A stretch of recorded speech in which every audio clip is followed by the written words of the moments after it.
CCIO Kisii County, Madam Christine Njue, had shared with us a list of suspects that were perceived to be goons, but in the real sense are supporters of Governor Paul Simba Arati.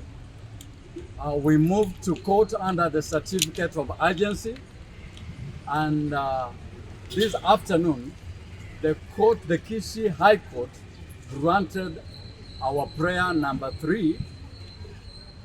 Prayer number 3 had the wordings of pending the hearing and determination inter partes.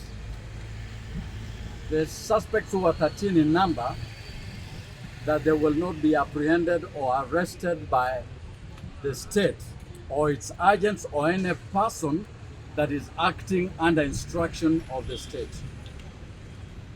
We have a short while ago served the orders on the county commander, Mr. Charles Kesses, and we also served the orders on the CCIO, Madam Christine Njue.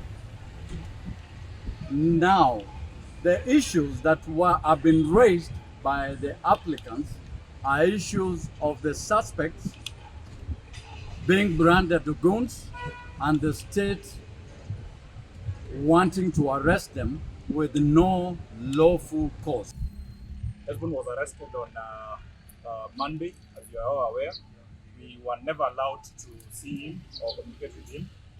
Today morning, we got wind that he's been presented before Gembo Law Court. We rushed there and we had we saw what was happening in court.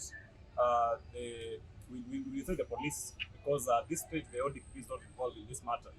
The police had presented an application wanting to really have this guy remanded in custody for a period of 7 days. We opposed the application, and because we didn't see any reason, and considering the charge that these guys have created against Esbon Mochama, so the court agreed with us, and it has released Esbon Mochama as we are speaking, and he has gone back to reunite with his family. So therefore, we want to really put this notice to the police who are being used by political really personnel to intimidate people. This is not going to go through. We are ready to protect our people at any cost, because intimidation and the political profiling is something which has been passed by time. We don't want to have this in this 21st century, where if you are supporting someone, you get arrested, picked at night, taken to the forest, no communication with your people, then you are presented to court. And when you are presented to court, there are no charges that can stand. So we condemn this barbaric act.